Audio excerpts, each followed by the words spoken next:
As I mentioned last episode, I've been playing a lot of Rocket League lately, and I've noticed something in there.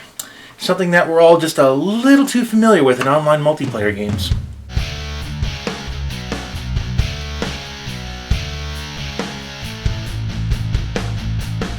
So let's recap a couple things from the last episode. I broke my hand the day before Christmas. One of the only things I can play with any regularity is Rocket League, and to put it mildly, it has saved my sanity.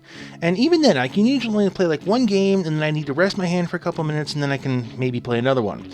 But because I've been immersed in this game, sort of, I've been seeing a lot of rage quits. You know, people who leave the game in progress, usually out of anger and frustration. Now, I'm going to be using a lot of Rocket League footage here, but don't take that to mean this is the only game it happens in. Every online multiplayer game is plagued with this behavior in PvP and PvE, so keep that in mind as we go along. So I decided to see how often this happens, and over 3 nights of fairly casual play, I documented in screenshots and saved games when people rage quit.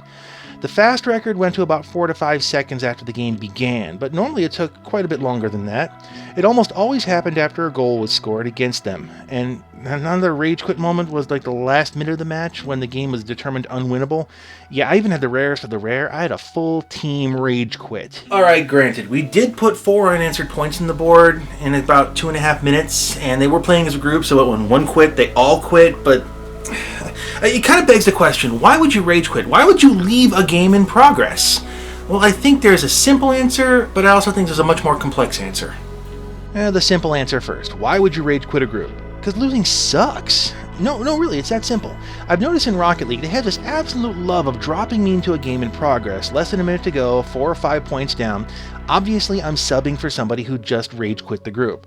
Yeah, I'm not going to stick around for that match either, because I want to play a full match.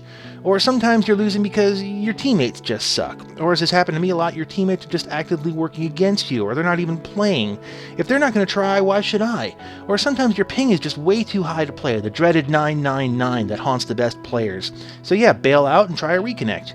Or, horror upon horrors, the other team is too good. Yeah, matchmaking is supposed to be fair, and some games, excuse me, they have this dynamic matchmaking which seems to punish you for being just too good. Or you get set up by a stacked team who's grouped together. Or sometimes you're just outclassed. Or sometimes you make a mistake and instead of owning up to it, you just leave your teammates to deal with your failure. Either way, just pull the trigger and see ya! For most people that explanation is fine. Salty gamer is salty, the little baby has to go back to the bottle, whatever. But the thing is, I think it goes a little bit deeper than that. And I think it's just a symptom of a larger problem. A problem that the AAA gaming industry actually nurtures. This is going to be a massive field trip of detangling seemingly random information here, but it's necessary to get to the overall point. We got to start with a lot of video games in general. In most games, the player is the most important sentient being in the universe. No, really, think about this. The last single-player game you played, at any time did the known universe wait for you to finish messing around before the world-shaking calamity happened? Good example is Fallout 4. The nuclear blast that annihilates the known world will patiently wait for you to either enter the vault or walk past a certain invisible boundary that the game doesn't want you exploring yet. You can sit in your house and just chill for hours as the world panics around you. You know, I'm actually kind of surprised nobody's Let's Played that in Twitch yet. But it goes much further than that. How many games can you think of where your actions decide the fate of the world? You know, you rescue the hostages, you rescue the princess, you save the universe, and if you want to explore this hallway first, yeah, okay, that's cool. The universe will wait for you. Okay, I get it. Games do this so you can go exploring if you want to. I understand that. And I also understand that most people don't want to play a video game so they can be a cog in the machine of life. That's a normal day-to-day reality for most of us. So, yeah, for that matter, games make you important. Game companies make you important.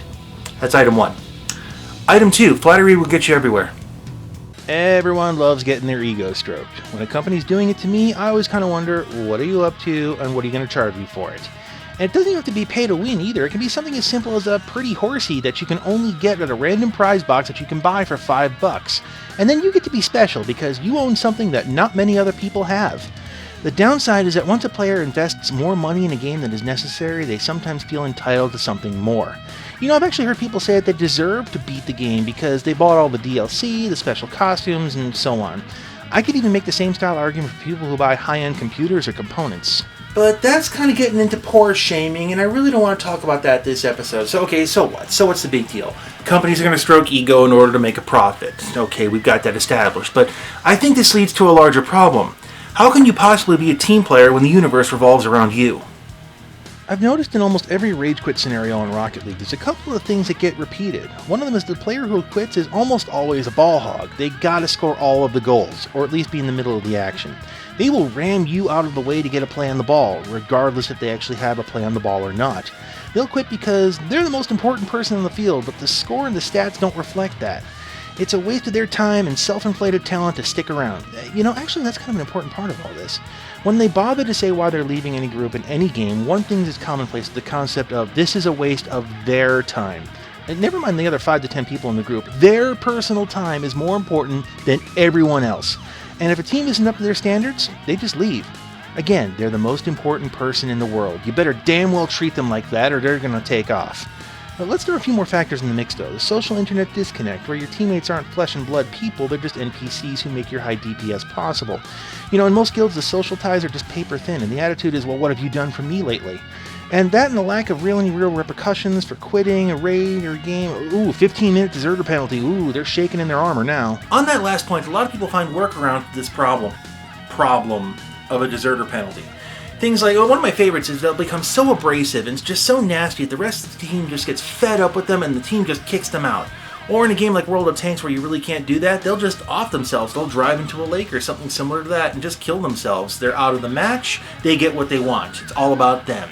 Everything that the gaming companies has sold them has told them, hey, it's all about you, and that's okay. Which actually leads to a little bit more of a poignant question. Why shouldn't they rage quit?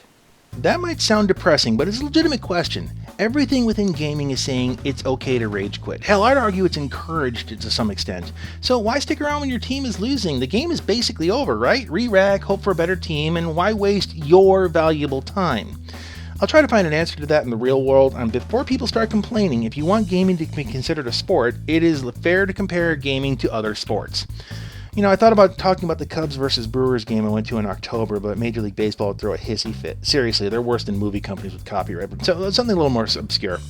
Lately, I've been going to YouTube and watching videos from this event called Mega Avalanche. This event you're watching right now is in the French Alps. It's a downhill mountain bike race that takes the winner almost an hour to get down 2,600 feet from start to finish.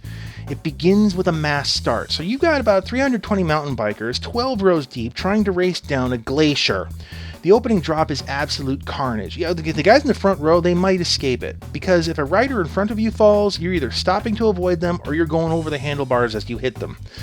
Many of these riders post their own helmet camera footage, and if you sync them together, the back rows are barely on the course as the front row riders are around the first corner and gone.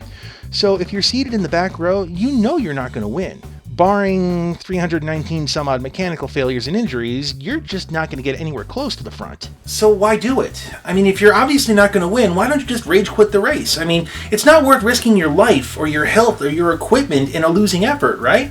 All you have to do is just throw your bike down, scream about how all the other riders are noobs for taking you out, and then just walk off the course. Re-rack and try... Oh yeah, you can't.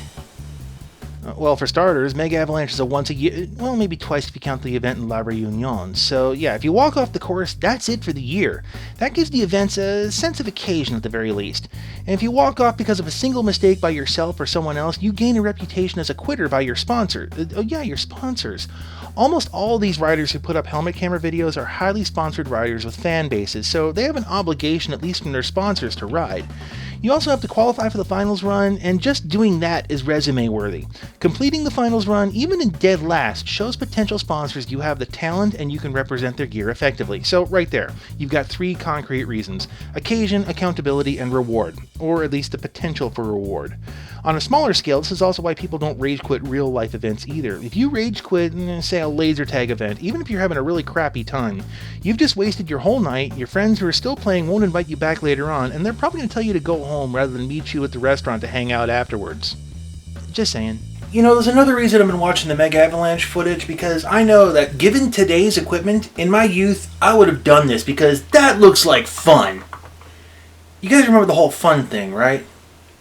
This image was sent to me by a friend, and it's a little too on the nose for gaming these days. I have watched as gaming has shifted from something to do for fun to being hyper-competitive on all fronts. I suppose if I were really jaded, I could blame it on society's narrow-minded focus on fetishizing winning over all other things, but I can't blame society for everything. This one's on us. More to the point, we've been sold this idea that you must win at all costs. You must win even within your own team. Or putting it bluntly, being the MVP became more important than the team victory. You have to become the best in your team, in your server, in your region. That message has been amplified and monetized every step along the way. The only way to break the cycle is to somehow break that message, and I just don't see that happening. It's too profitable not to. Honestly, this is why I feel really bad for rage quitters, because they bought it. If not literally, then figuratively speaking, and they have to not only win every game, they have to dominate every game in order to have fun. And that's actually kind of too bad. See, while I was filming for this show, I played a lot of games of Rocket League, and I played more than a couple games where I got thrown into a match with less than 2 minutes to go and at least 4 points down. And we won. And let me tell you, those victories are a lot more satisfying than any stacked victory that you could possibly make.